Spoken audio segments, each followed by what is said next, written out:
신약 성경 313페이지 에베소서 4장 22절에서 24절입니다. 이 계시의 말씀을 봉독할 때에 여러분 모두가 하나님의 귀한 음성을 들으시기를 바랍니다.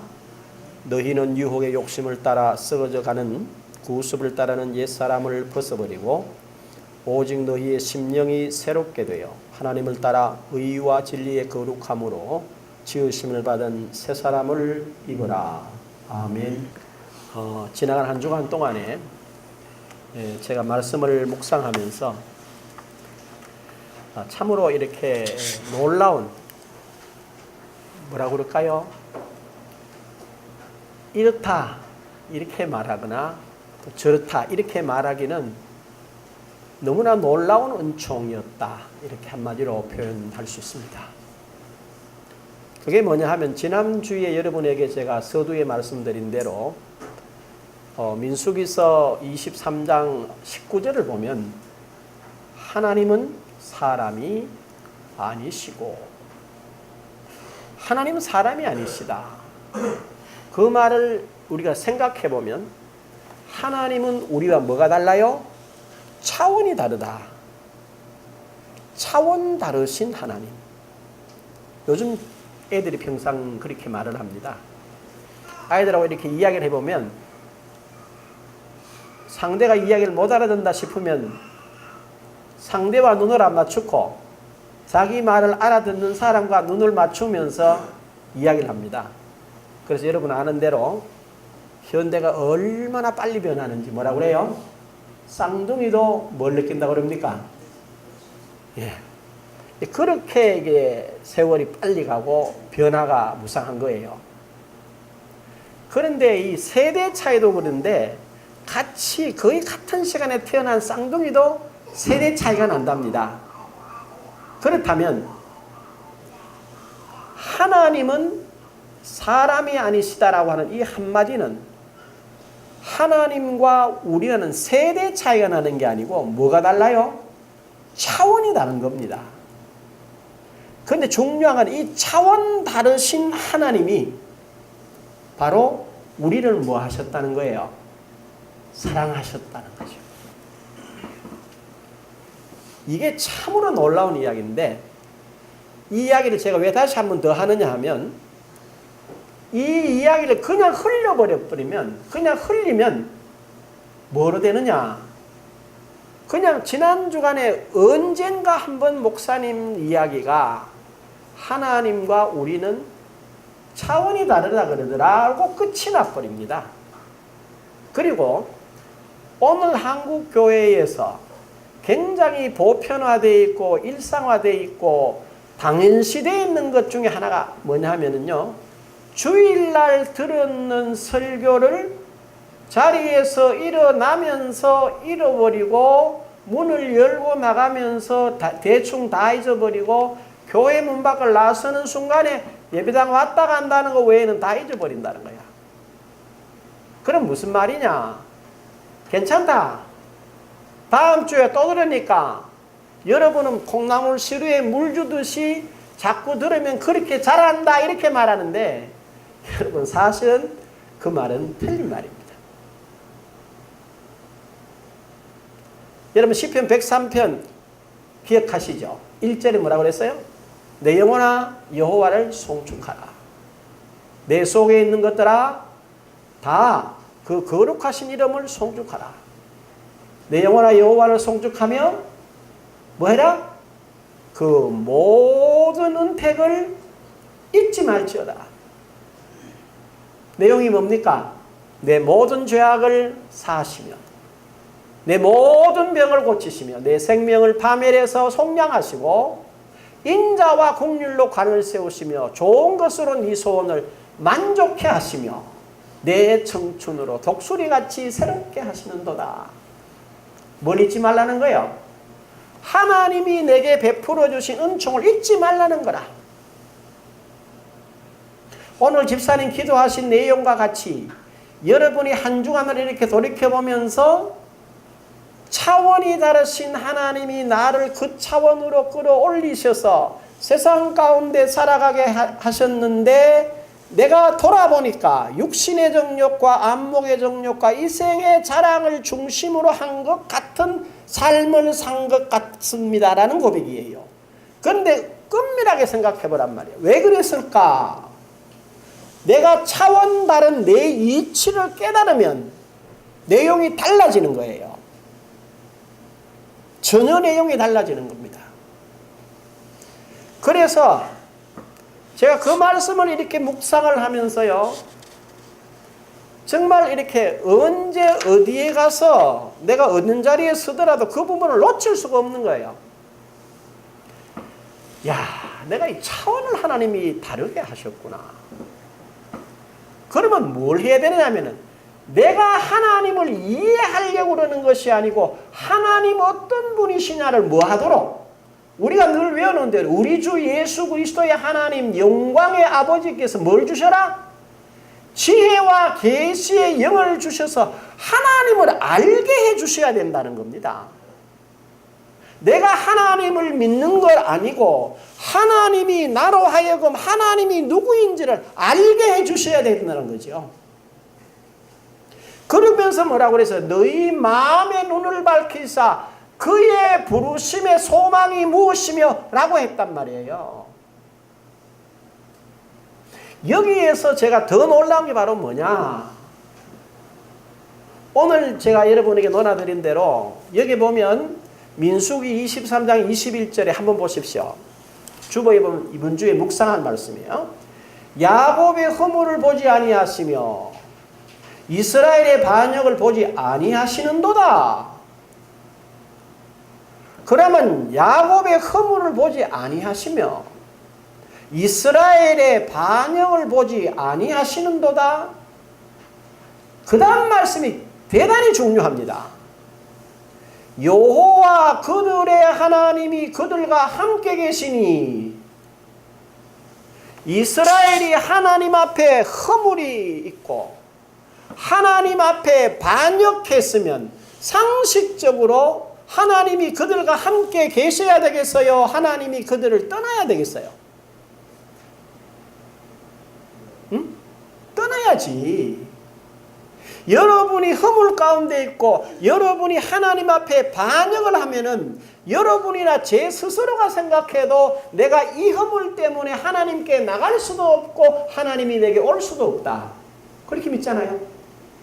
그렇죠?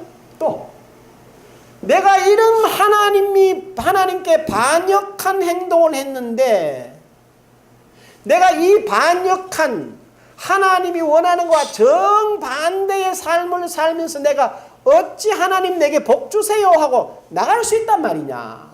없다. 그리고 그러한 나에게 하나님이 함께 하신다는 것, 이 자체가 말이 됩니까? 말이 안 됩니까? 우리 차원에서는 말이 안 된다는 겁니다.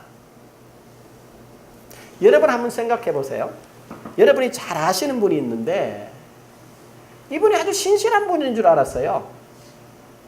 그런데 여러분이 알고 있는 내용을 버젓이 여러분 앞에서 거짓말로 그 내용을 이야기를 합니다. 그러면 상대에 대해서 여러분 어떻게 생각하겠어요? 지금까지 그 사람에게 대해서 가지고 있었던 모든 이미지가 한순간에 다 무너지는 거예요. 그렇죠?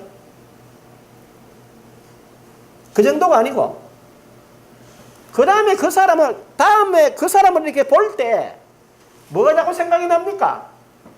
아니 저 사람 지난번에 멀쩡하게 거짓말하는 거에 참 기가 차더만.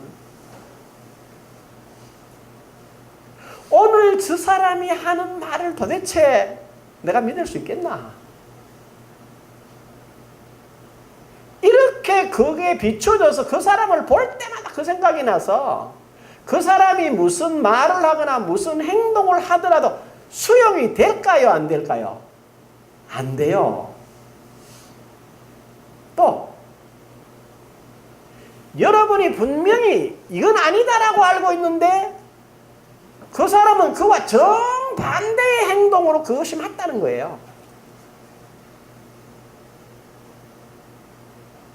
그거는 도저히 용납될 수가 없어. 세상에 그렇게 행하는 걸 용납할 수 있는 영역이 없다는 거예요. 그러면 하물며 하나님 앞에서 그런 행동을 했다. 어떤 행동을 했을까?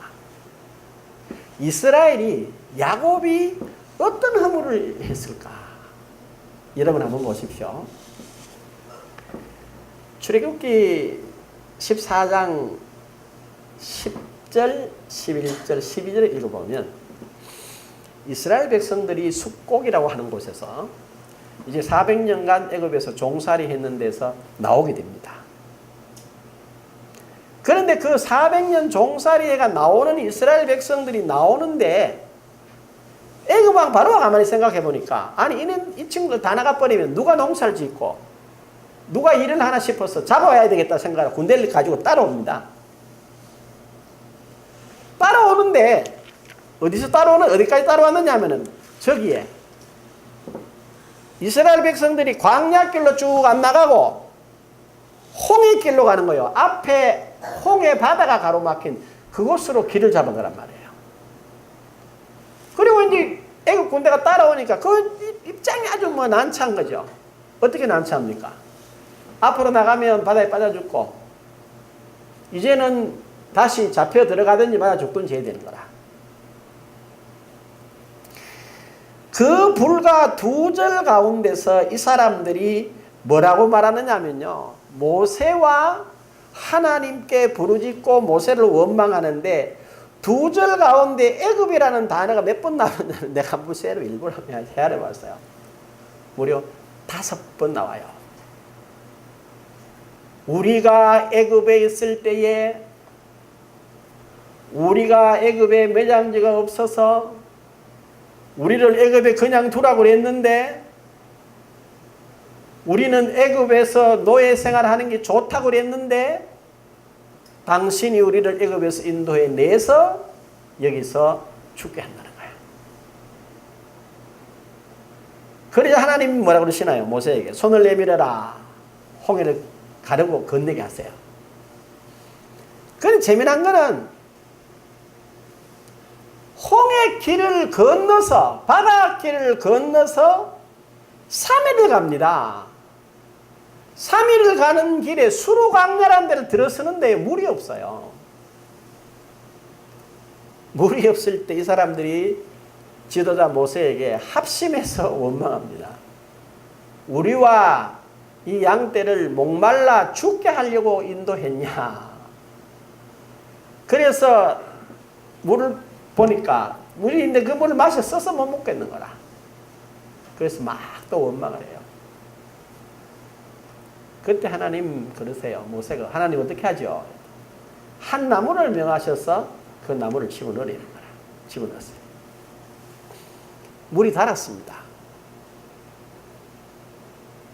그래서 그곳의 이름을 마라라고 그래요. 그때 하나님 이렇게 말씀하세요. 여호와께서 이스라엘을 시험하사 테스트하셨다. 어떠냐 보자. 그러면서 하시는 말씀이 너희가 삼가 내 말을 듣고 너희가 잘 순종하면 애굽 백성에게 내렸던 모든 재앙이 하나도 너희에게 내리지 않을 것이다. 그리고 나는 너희를 치료하는 여호와가 될 것이다. 라고 약속을 하세요. 그런데 여러분이 알다시피 그때부터 시작해가지고 약 2달 동안에 이스라엘이 가데스 바니아까지 갈 때까지 무려 몇 번? 10번 이상 하나님과 지도자 모세를 원망해요. 그게 이스라엘의 뭡니까? 허물이에요. 그런데도 불구하고 하나님이 그들을 용서하시고 하나님이 그들을 포용해 가셨다는 거죠. 그건 우리 상식으로 이해될 수 있는 이야기 아니에요. 그리고 이스라엘이 반역한 내용이 뭘까? 여러분 기억하시잖아요. 하나님이 가데스 바네아에서 이스라엘 지파 가운데서 대표자 12명을 뽑습니다. 뽑아서 뭐라고 그래요? 가나안 땅이 정말로 약속의 땅같이 좋은 땅에 한번 들어가 보자. 신명기에서 분명히 이렇게 말 모세가 내가 들어가지 말라고 그러지 않았느냐. 너희가 쉬웠어 들어가자. 그러니까 쉬워가지고 들어간 거예요. 들어가서 40일 동안 가나안 땅을 탐지해봤어요. 다녀봤어요. 여러분이 알다시피 얼마나 좋았던지. 돌아올 때 포도를 한 송이 가지고 왔는데 여러분 어떻게 가지고 왔어요? 그냥 들고 왔어요? 한 송이가 너무 커서 잘라서 두 사람이 메고 왔어. 뭐요? 증거라 이 말이야. 그리고 사는 말이 이 말입니다. 가연 가나안 땅에 가보니 젖과 꿀이 흐르더라. 봤어요. 그리고 봐라 하고 포도를 보여준 거예요. 그러면 이제 뭡니까? 됐다 그럼 들어가자 이렇게 된 거죠. 그때 갔던 10사람이 그럽니다. 그런데 어쨌단 말이냐? 문제가 있더라. 뭐냐? 그들은 아낙 자손, 장대한 거인들이라. 그 땅은 사람을 삼키는 땅이라. 우리가 들어가면 죽는다는 거라. 10사람이 그러니까요. 전 회중이 그쪽으로 확 쏠리는 거야. 그때 갈렙이 일어나서 그렇지 않다. 하나님 우리와 함께 하시면 그건 아무것도 안 해도 가자 이렇게 말하는 거죠. 그랬더니 어떻게 해요? 백성들이 확 일어나가지고 돌을 들고 지금 모세와 아론과 갈렙과 여호수아를 쳐 죽이려고 해요. 그때 누가 나타나요? 여호와의 영광이 나타납니다. 이게 이스라엘의 결정적인 반역이에요. 자, 이러한 반역을 했음에도 불구하고 문제는 누가? 하나님이 그들과 함께 계신다는 거야. 그런데 여러분 오늘 그 본문을 다시 한번 보십시오. 민수기 23장 21절에 보면 뭐라고 그랬어요? 여호와 누가? 그들의 하나님이 이렇게 되어 있는 거야. 야곱은 분명한 허물, 철저한 반역이 있었어요. 그럼에도 불구하고 여호와는 그들의 하나님이라고 하는 그 이름으로 불리시기에 조금 더 머뭇거리시거나 또 이렇게 아니라고 하는 조금 더 거부하는 기색이 없이 여호와 그들의 하나님이 그들과 함께 계시니 이렇게 되어 있는 거예요. 이게 여러분 너무너무 뭐한 거예요? 놀라운 거예요. 이 놀라운 사실이 여러분들에게 뭐가 되어야 되겠어요? 깨달아지셔야 돼요. 어? 여러분이 이 사실을 한번 생각해 봐야 돼요. 아, 내가 하나님 앞에 허물이 있구나. 내가 하나님께 반역을 했어. 도대체 하나님이 나를 수용하거나 용납하거나 나와 함께 있어야 될 이유가 없다는 거라. 그럼에도 불구하고 여호와 그들의 하나님이 그들과 함께 하시니 너무 놀랍죠. 그러면 이것이 어디에? 이거는 이스라엘에게 했던 이야기 아니에요, 목사님? 아니야. 여러분이 로마서 5장을 한번 펴보십시오. 로마서 5장 6절을 여러분 한번 보십시오. 거기에 보면 이런 표현이 있습니다. 우리가 아직 연약할 때의 기약대로 그리스도께서 경건하지 않은 자를 위하여 죽으셨도다 라고 말해요. 우리가 아직 뭐 할 때? 연약할 때에. 여러분 여기 연약할 때라는 단어의 뜻이 어떤지 아세요? 바로 뭐냐 하면 이 여기에 쓰인 연약하다라는 표현은 어떤 연약을 말하느냐 하면요. 갓난아이가 막 태어난 상태. 에? 여러분 갓난아이가 막 태어난 상태가 연약한 상태입니다. 막 태어난 갓난아이가 어떤 가치가 있습니까? 가치로 한번 따져보자는 거야. 아이가 무슨 가치가 있어요? 내 자식이라는 이유 하나, 생명이란 거 하나, 그리고 장차 자라겠죠. 그것 외에는 어떤 그 뭐라고 그럴까? 가치로서의 가치는 아이에게는 갓 태어난 갓난장에게 단 1%도 없어요. 어디 쓰겠어요? 쓸 데가 없다 이 말이야. 걔는 있으면 있을수록 짐이 됩니다. 그 성경에 뭐라고 그래요? 주님 오시기 전에 이런 일이 있을 것이다. 휴고 들림받는 일이 일어난다 그래. 그때 뭐라 그래요? 아이를 놓지 않도록 해라.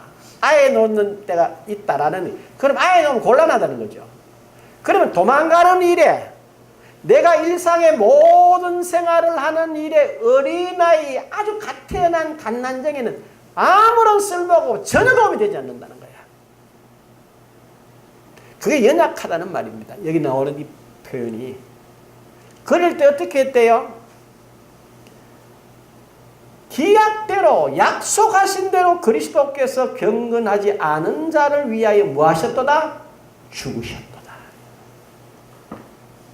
전혀 차원이 다른 이야기라는 거죠. 응? 내가 갓난쟁이 같이 가치로 다니면 아무 가치도 없는데 그리스도께서 나를 위해 죽어주셨다. 여러분 놀라운 이야기예요? 안 놀라운 이야기예요? 그 다음에 8절에 잘 봐요. 우리가 아직 죄인 되었을 때에 그리스도께서 우리를 위하여 죽으심으로 하나님께서 우리에 대한 자기의 사랑을 뭐 하셨다? 확증하셨느니라. 우리가 아직 죄인 되었답니다. 죄인 되었다는 말은 뭡니까? 에베소 2장 1절 이하에 보기는 너희는 허물과 죄로 죽었다. 하나님에 대해서 전혀 인식이 없어요. 영생 없어. 하나님이 어떻다 예수가 전혀 인식이 없는 그러한 저와 여러분들을 위하여 하나님께서 뭘 하셨어요? 자기 아들을 죽이셔서 내가 너를 얼마나 사랑하신다 라고 하는 사실을 증거하셨다는 거예요. 놀라운 이야기입니다. 10절을 여러분 한번 보세요. 10절 이렇게 되어 있죠. 곧 우리가 뭐 되었을 때에? 원수 되었을 때에 그의 아들의 죽으심으로 말미암아 하나님과 화목하게 뭐요? 화목하게 되었은즉 그렇게 원수 됐대. 원수 되었는데 원수는 뭡니까? 이제는 돌이킬 수 없는 상황이 되어 있다는 거예요.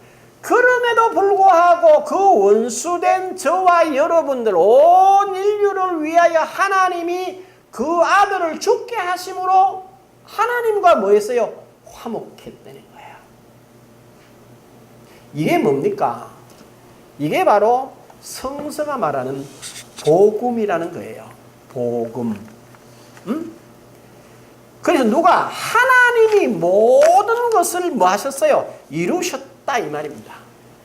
내가 이룬 게 아닙니다. 저와 여러분이 개인적으로 이룬 게 아닙니다. 누가 하나님이 모든 것에 대한 값을 완벽하게 지불하시고 그 지불하신 값으로 저와 여러분을 사셨다 그 말이에요. 응? 그래서 하나님은 정당한 값을 지불하셨어요. 우리가 예수 믿고 구원받는다는 말은 단순한 말이 아닙니다. 태어나 보니까 부모 잘 만나서 교회 댕기더라. 이게 첫 번째 케이스예요. 두 번째 케이스. 학교 갔더니 친구가 자꾸 교회 가자 그러니까 따라가서 막 배워가지고 집사되고 권사되고 집사되고 장로 됐다라는 이야기. 또 어느 날 대단히 인생이 힘들어서 하나님 교회에 나가봤더니 그때 하나님의 말씀이 내게 충격이 돼서 내가 거듭나 믿는다. 여러 사례들이 있어요. 여러 사례들이. 그러나 정작 놀라운 건 뭐냐? 태어나면서부터 부모 만나서 잘 만나서 교회 나온 사람들, 친구 따라서 인생이 어려워서 어떤 상황에서든지 여러분들이 교회에 나와서 하나님을 아버지라 부르게 됐다는 그 자체는 바로 뭘 말하느냐? 하나님이 여러분과 전혀 상관없이 여러분이 그 길로 나와서 영생을 얻고 하나님과 화목하고 이 땅을 살아갈 수 있도록 완벽한 값을 지불하시고 여러분을 인도하신 줄로 믿으시기를 바랍니다. 이게 깨달아져야 돼요. 그래서 하나님이 행하신 일이기 때문에 아무도 아무 소리를 못해요. 그래서 뭐라고 그러느냐? 민수기 23장 23절에 다음 주에 제가 여러분에게 외우라고 내어줄 말씀이 이렇게 되겠습니다. 야곱을 해할 점술이 없으니. 야곱을 해칠 점술이 없대. 이스라엘을 해할 복술이 없도다. 그리고 뭐라 이때에 야곱을 해할 점술도 없고 이스라엘 복술이 없대요. 그러면 뭡니까? 어떤 수단과 방법으로도 이스라엘을 넘어뜨릴 수 없다는 거라. 이때에 야곱과 이스라엘에 대하여 논할진대. 뭐라고 그럴 것이냐? 한마디 한마디. 뭐라고? 하나님 행하신 일이, 한번 따라 하실래요? 하나님 행하신 일이 어찌 일이 크냐 하리로다. 뭐라 그랬어요? 다른 말이 없대. 하나님 행하신 일이 어찌 일이 크냐? 그거밖에 할 말이 없다는 거라. 그랬더니요, 모압 발락이 발람에게 묻습니다. 아니 여보, 내가 당신을 돈 주고 사서 오라고 그래서 아니 이스라엘을 저주하라 그래. 나는 당신 지금 이스라엘 축복하잖아. 그때에 발람이 발락 왕에게 이런 말을 합니다. 여호와께서 하신 말씀을, 하나님 하신 말씀을 어찌 내가 거역할 수 있겠냐. 오늘 이렇다는 겁니다. 이 말은 뭘 말하는가? 저와 여러분을 보고 여러분 자신이 나는 왜 이래? 자책하고 스스로 정죄하고 스스로 아니라고 생각한다 이 말이야. 또 옆에 있는 가족이, 또 일가 친척이, 여러분의 친구가 여러분을 뭐 하느냐? 비난하는 거요. 뭐라고 비난하느냐? 당신이 그래가 무슨 예수 믿는단 말이고, 당신이 그런 식으로 행동하는데 누가 당신 보고 예수 믿겠나? 이렇게 말한다는 거지. 에? 그러면 여러분 어때요? 누가 여러분 보고 그래요. 당신 하는 꼴 보에 내가 예수 믿겠나? 니나 잘 믿어라. 비난한다 이 말이야. 그럼 우리는, 저나 여러분들은 지금까지 습관에 음에 기주고 하고 그냥 뚝 입을 닫아요. 그리고 속만 부룩부룩 끓여요. 그런데요, 하나님 뭐라고 그러신지 아세요? 이렇게 말합니다. 내가 이스라엘의 반역을 안 본다고 그러지 않았냐? 내가 야곱의 허물을 안 본다고 그러지 않았느냐? 하나님이 괜찮다는데 누가 말하겠냐 이거야. 그럼 말도 안 돼 이렇게 말하지, 우리말로 하면. 그때 하나님은 말씀하세요. 하나님이 행하신 일이다. 하나님이 행하신 일인데 네가 누구기에 감히 그를 정죄한단 말이냐. 어? 여러분이 예수 믿는다고 고백하고 예수가 구주라고 고백하고 하나님이 내 아버지라고 고백했는데 감히 누가 여러분의 삶을 가지고 잘잘못을 따질 수 있느냐는 거야. 그래서 여러분, 로마서 8장을 한번 보십시오. 34절 한번 보실래요? 33절. 누가 능히 하나님께서 택하신 자들을 고발하리요 의롭다 하신 이는 누구래요? 하나님이시니. 누가 능히 하나님의 택하신 자들을 고발하리요 의롭다 하신 이는 누구란 말이요? 하나님이시니. 하나님이 행하신 일이 심히 뭡니까? 하나님이 행하신 일이 크다. 어찌 일이 크냐라는 말과 똑같아요, 달라요? 똑같아. 여러분 자긍심을 가지시기 바랍니다. 하나님이 여러분의 편이야. 하나님이 저의 편이고 여러분의 편이라는 거죠. 34절 한번 봐요. 34절. 같이 한번 읽어보고 큰 소리로 시작. 누가 정죄하리요? 죽으실 뿐 아니라 다시 살아나신 이는 그리스도 예수시니 그는 하나님 우편에 계신 자요 우리를 위하여 간구하시는 자신이라. 누가 뭐 한대요? 누가 정죄하겠냐? 왜 정죄해도 관계가 없다는 거라. 죽으실 분 안에 다시 살아나셔서 하나님 우편에서 기도해 주고 계시는 분이 계신다. 그분이 누구라는 거예요? 바로 그리스도 예수시라는 겁니다. 여러분, 이 사실 믿으세요? 믿을만 하시죠? 우리 예수 믿을만 한 거예요. 이 사실을 제가 묵상을 하면서 놀라운 은총을 깨달은 거예요. 너무너무 놀랍고 너무너무 감사 감격할 것 외에는 달리 할 말이 없어요. 35절 한번 보세요. 그거 이렇게 돼 있죠. 누가 우리를 그리스도의 사랑에서 끊으리요? 환난이나 공고나 박해나 기근이나 적신이나 위험이냐 칼이냐. 아무도 그 어떤 누구도 우리를 그리스도 예수 안에 있는 하나님의 사랑에서 끊을 수 없다는 거라. 37절로 한번 가보실래요? 그거 이렇게 돼 있죠. 잘 한번 보십시오. 그러나 이 모든 일에 우리를 사랑하시는 이로 말미암아 우리가 넉넉히 이기느니라. 내가 확신하노니 사망이나 생명이나 천사들이나 권세자들이나 현재일이나 장래일이나 능력이나 높음이나 깊음이나 다른 어떤 피조물이라도 우리를 우리 주 그리스도 예수 안에 있는 하나님의 사랑에서 뭐 할 수 없느니라? 끊을 수 없으리라. 아멘. 여러분 이렇게 쓰는 거예요. 제가 생각을 해봤어요. 이게 어디 통할까? 이 말이 우리의 삶에 비추어서 어디에 적용이 되고 가능할까? 딱 한 군데가 있어요. 한 군데가 있더라고. 어디에 있냐? 여러분 다른 사람은요 다 남편이 거짓말을 하거나 남편의 어떤 특정한 허물이 있거나 아내의 어떤 말 못할 남편에 대한 이렇게 범죄한 사실이 있어요. 그 용서가 안 돼요. 부부간에 용서가 안 돼.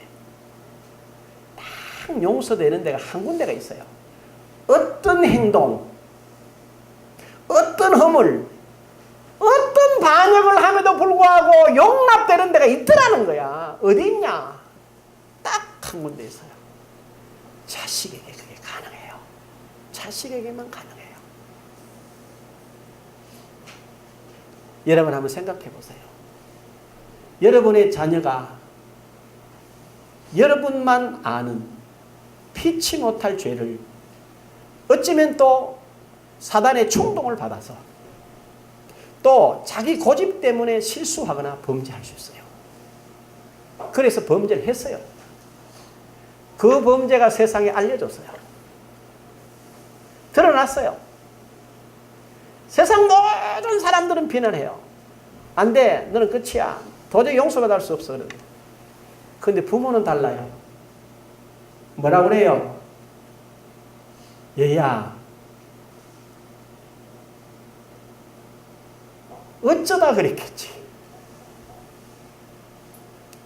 네가 누구냐? 너는 그런 사람 아니잖아. 너 그런 사람 아니야. 너는 그런 일을 할 인물이 아니야. 어쩌다가 귀신에게 미혹이 됐거나 상대가 네게 잘못해서 그렇지.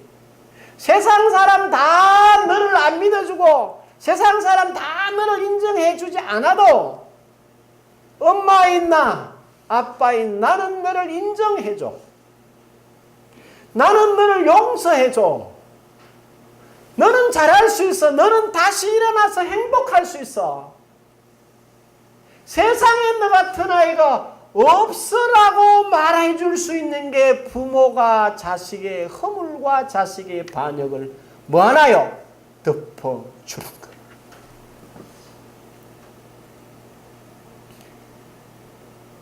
이게 여러분 깨달아지셔야 돼요.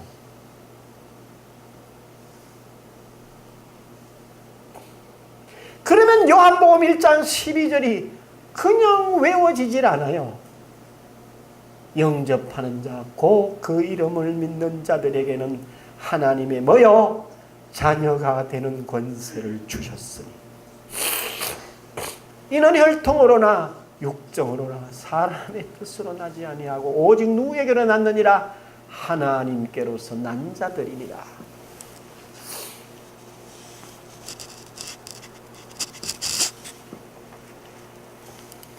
저와 여러분이 하나님으로부터 났대요. 육정으로나 사람의 뜻으로 난 게 아니라는 거예요. 오직 하나님께로 났기 때문에 저와 여러분이 어떤 허물을 가지고 어떤 잘못을 가지고 어떤 반역 가운데 있더라도 그 하나님은 그 허물과 그 반역과 그 모자람과 그 채워지지 않는 부족을 보지 않으시고 예 괜찮아 너는 잘할 수 있어. 너는 그럴 사람이 아니야. 잘할 수 있다고 격려하고 힘주시는 거예요. 그게 누가 하는 일이라고요? 하나님 하시는 일이에요. 자녀된 저와 여러분을 붙잡고 계시는 그분이 하시는 일이에요. 하나님은 결코 저와 여러분 보고 그래요. 너 혼자 잘해봐라. 열심히 해봐라. 그렇게 말씀하시질 않으세요. 여러분 기억하시나요? 요한복음 14장 16절에 말합니다. 내가 아버지께 구하겠으니 그가 또 다른 보혜사를 너희에게 주사 영원토록 너희와 함께 있게 하시리니. 육신으로 오셨던 예수 그분이 다른 모습, 내용은 똑같은데 모습이 다르신 성령으로 오셔서 저와 여러분 속에 내주하시는데 언제까지? 영원까지 함께 하신다는 사실을 믿으시기 바랍니다. 그리고 말씀하세요. 요한복음 14장 26절에 보혜사 곧 아버지께서 내 이름으로 보내실 성령 그가 너희에게 모든 것을 가르치며. 여러분, 저와 여러분이 걸어가는 새 사람의 삶이 이게 만만하질 않아요. 믿음의 삶을 살고 말씀을 따라 살고 진리를 따라서 하나님 원하시는 길을 간다는데 이게 가보면 만만하질 않아요. 우리 오늘 이달의 찬송을 불렀잖아요. 원수 마귀가요 우리를 해하려고요 우는 사자와 같이 저와 여러분을 공격할 틈을 노린다는 거 아닙니까? 우리가 그를 어찌 이길 수 있을까요? 우린 이길 수 없다는 거예요. 그런데 여러분 놀랍지 않습니까? 하나님이 누구를요? 성령을 저와 여러분 심령에 내주게 하셨습니다. 그리고 그분이 저와 여러분의 모든 것을 가르친다. 이 말을 잘 음미해 보면 우리가 어떤 경우에 어떤 형편에 처하든지 누구에게 물어요? 성령님, 이 일을 어찌하면 좋을까요? 여러분 물어보신 적 계세요? 그러면 그분은 답변하세요. 네가 지금 처해 있는 이 상황 이런 것이다 라고 말씀하세요. 모든 것을 가르친답니다. 내 생각에 그분이 관여하신대요. 내 행동을 그분이 말씀하신다는 거야. 내가 무슨 말하고 무슨 생각을 해야 될지를 그분에게 의뢰하세요. 그래서 뭐라고 그랬어요? 여러분 먼저 하나님의 말씀으로 모든 것을 생각하셔야 합니다. 아멘. 그러면 저와 여러분에게는 다른 길이 보여요. 그리고 성서는 오늘 저와 여러분에게 뭐라고 말씀하신지 아시죠? 데살로니가 전서 5장 23절에 이렇게 말해요. 평강의 하나님이 친히 너희를 온전히 뭐하시고 거룩하게 하시고 또 너희의 온 영과 혼과 몸이 우리 주 예수 그리스도에 강림하실 때까지 온전히 보존되게 하시길 원하노라. 너희를 부르신 이가 미쁘시니 그가 또한 뭐하시리라? 이루시리라. 아멘. 여러분 안에 계시는 신실하신 성령님을 의지하시기 바랍니다. 갈라디아서 5장 16절에 뭐라고 그래요? 성령을 뭐해라? 쫓아 행하라. 목사님, 성령이 어떻게 임하시는데요? 어떻게 나를 인도하시는데? 이런 이야기입니다. 오늘 여러분 다 일어나셔서 교회를 나오셨어요. 여러 생각이 있었지만 주일날 교회 가서 예배해야지 라고 하는 그 음성이 가장 큰 음성으로 들렸고 여러분이 그걸 선택하신 것입니다. 그 음성이 누굽니까? 바로 성령께서 여러분에게 주신 음성인 줄로 믿습니다. 여러분이 일상의 생활에서 주일날 예배하는 것만 그런 거 아니에요. 어떤 일을 해야 되겠는데 반드시 할 일인데 이걸 하려고는 내 마음에 평강이 없어요. 그러면 그 일은 성령이 말리시는 거예요. 내 몸이 갈기갈기 찢어지는 것 같고 내가 이 모든 일이 분명히 실패 같아요. 내 눈으로 볼 때. 그런데 나도 모르게 저 밑바닥에서는 뭐가 하나님이 주시는 평강이 있어요. 몸은 아파서 죽겠는데 상하는 최악인데 그 최악을 바라보면 저 그 너머에 있는 그 최악 너머에 있는 최선이 보인다 이 말이에요. 그래서 히브리서 12장 2절이 그리잖아요. 믿음의 주요 온전케 하신 이 신 예수를 바라보라. 그는 앞에 있는 즐거움을 위하여 십자가를 참으사. 주님은 뭘 보셨어요? 십자가 너머를 보신 거란 말이에요. 누가 보여주셨어요? 성령께서 그 안에서 역사하신 거예요. 그 성령은 오늘 또 저와 여러분에게 신실하게 역사하실 줄로 믿습니다. 그래서 여러분 성경 한 권만 더 찾아보십시오. 히브리서 10장을 한번 보십시오. 신약성경 히브리서 10장이에요. 14절을 여러분 한번 보세요. 제가 읽겠습니다. 그가 거룩하게 된 자들을 한 번의 제사로 영원히 온전하게 하셨느니라. 또한 성령이 우리에게 증언하시되 주께서 이르시되 그날 후로는 그들과 맺을 언약이 이것이라 하시고 내 법을 그들의 마음에 두고 그들의 생각에 기록하리라 하신 후에 또 그들의 죄와 그들의 불법을 내가 다시 기억하지 아니하리라 하셨으니 이것들을 사하셨은즉 다시 죄를 위하여 제사 드릴 것이 뭐라? 없느니라. 아멘. 저와 여러분이 어떤 분들입니까? 14절에 한 번의 제사로 영원히 온전하게 되신 줄 믿으시기를 바랍니다. 그리고 다시는 그들의 죄와 불법을 하나님이 기억하지 아니하신다고 하셨습니다. 그리고 여러분들 뭐라고 그랬어요? 다시는 제사 드릴 것이 없다고 선포하셨습니다. 이것이 저와 여러분이고 저와 여러분을 보시는 누구의 눈입니까? 하나님의 눈길이요 하나님의 인정이신 줄 믿으시기를 주의 이름으로 축원합니다. 기도하죠. 귀하신 아버지 하나님,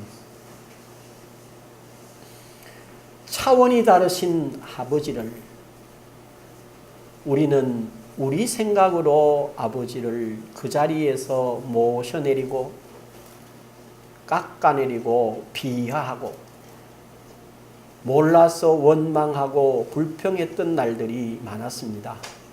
그러나 이제 저희들 깨어서 어떤 상황, 어떤 조건 속에서도 아버지만을 의지하고 아버지의 말씀 가운데 굳게 서서 진리로 승리하는 저들 되게 해주심을 감사드립니다. 주께 깨어 성립케 하심을 감사드리며 구주 예수님의 이름으로 기도합니다. 아멘.